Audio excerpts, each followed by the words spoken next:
Hello, I'm Greg Hunter. Thank you for joining us today on USAWatchdog.com. With us back once again, Dr. Paul Craig Roberts. Of course, he has a earned PhD in economics. He worked as the Assistant Treasury Secretary for Economic Policy in the Reagan administration. He's worked for the Wall Street Journal. I'm just skimming the surface. He has a very deep resume. Dr. Roberts, thank you for joining us today. Pleased to be with you, Greg. You know, on one of your latest articles just last week, it says, the title is It Has Happened Here. The police state is real. That's your first line.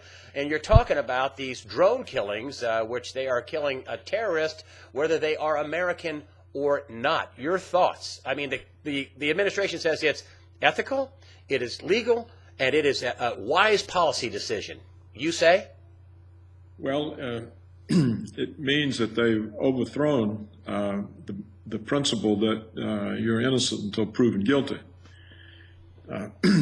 That's the main legal principle of our system. And now the principle is if the government says you're guilty, you are, period. And so no evidence is needed for your termination. If you compare this to other tyrannical regimes, even Stalin pretended to have evidence when he murdered the leaders of the Bolshevik Revolution. I think that what we have to note here also, Greg, is that one of the reasons for eliminating Saddam Hussein and Muammar Gaddafi was that they were brutal dictators, and they were brutal dictators because they killed their own citizens. So how does this differ from Obama, who kills his own citizens? Somebody might say, well, Saddam Hussein was eliminating his political opponents. But who are the Americans that Obama is murdering other than his political opponents, people who are opposed to the American hegemony over Islamic countries, people who don't think that American military bases should be sitting in Muslim countries, who don't like the dilution of their own culture with the American culture that's imposed on them. This is a political enemy. And so Obama's killing them, and so he is now in company with Saddam Hussein and Muammar Gaddafi. I think this is unconstitutional, particularly for U.S. citizens. I mean, we're denying them the Fourth and Fifth Amendment, the due process and right to liberty and life, right? And so it's a sad statement, particularly when it comes to Americans. One of the Americans killed in Yemen with a drone strike was a 16-year-old boy. And there have been plenty of other Americans, and I think there have been hundreds, if not thousands, of people who are not Americans. I mean, this is a big deal. Well, it's not just unconstitutional, it's illegal. Murder is illegal. In the world. You're not allowed to murder people, whether they're your citizens or some other country's citizens. And, of course, the United States is murdering people who are citizens of countries that the United States is not at war with.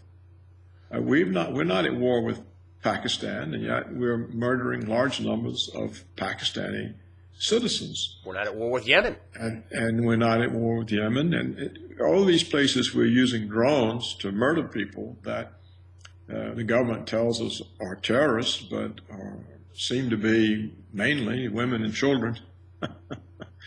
So what we are faced with here is not just the Obama regime behaving unconstitutionally, but it's behaving illegally. It's creating crimes that carry the death sentence. And but you see,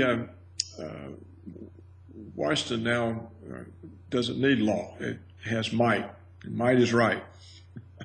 So get used to it. Isn't he creating law with these memos? I mean, this memo got leaked out, and they're defending it.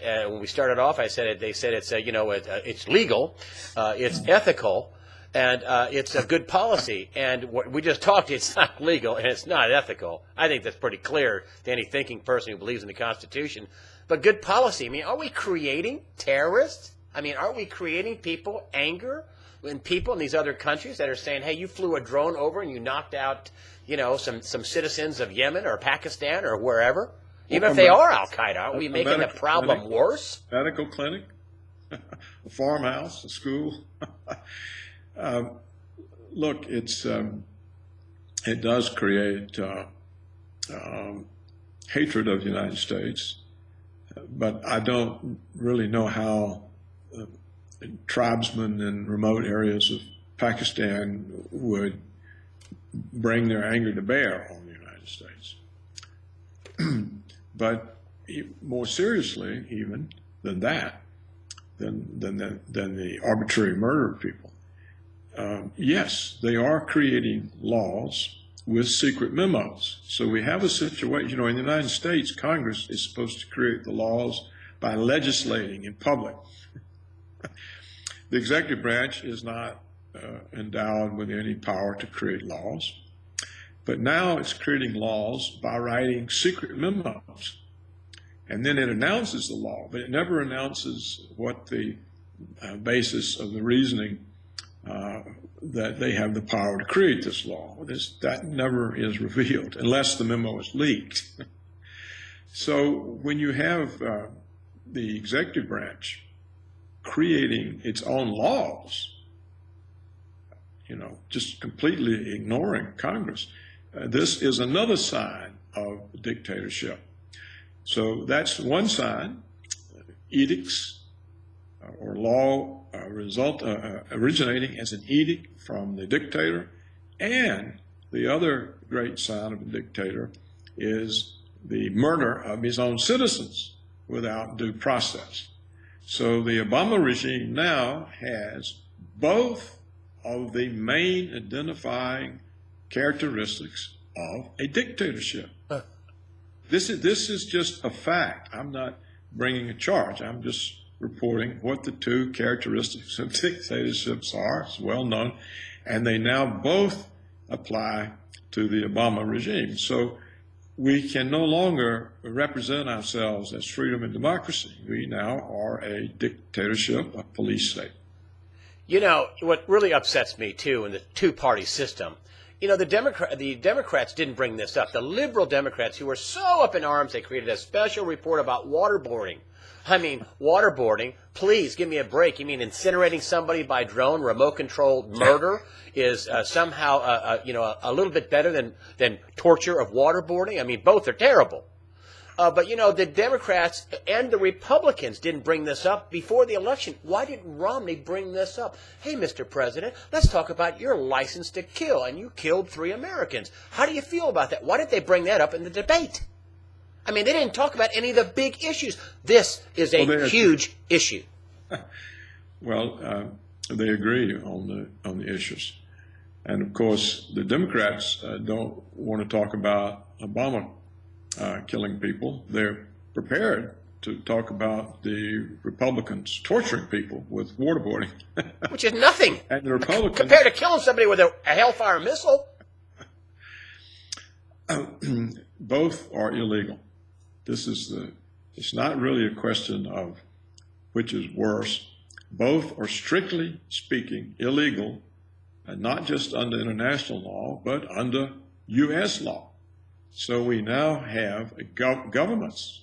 In fact, the governments of the 21st century have consistently violated laws on the books that carry severe penalties. And nothing has happened. Remember now, they drove Richard Nixon out of office because he lied about when he learned of a burglary. The Watergate cover-up. They wanted to impeach Clinton because he had a sexual affair with a White House intern. But now we have governments committing the worst felonies known to mankind. Nothing. And nothing happens. There's no one says, hey, look, at least we've got to impeach him. So you might remember even that lackey, that flunky that Cheney had that revealed the name of the CIA agent. Yes, plain. He got indicted and tried and was given a prison Scooter sentence. Libby. Bush suspended it, or nixed it. But even that recently, something as relatively unimportant still brought law. But now we've had major violations of law, including murder by the government of the United States, and nothing happens. No. Blumenthal, the senator from Connecticut, was the former attorney general. And he was talking last week on saying, well, I'm a little concerned that, the president can be judge and jury and stop short of executioner, but that's exactly what he is. Judge, jury, and executioner. And then nobody can be held accountable. Nobody gets put on trial, to your point. All right. That's right. And the other important point is that another characteristic of a police state is that it doesn't need courts or prosecutions or trials. It simply terminates people. Well, that's now the Obama administration. That if they can throw an American citizen in prison for an indefinite term without due process of law, that is, without a trial, without a judge, without a jury, without any evidence, without a conviction, they just pick them up and throw them in jail. If they can terminate you without any evidence, then there's no longer any need for prosecutors, courts, and trials.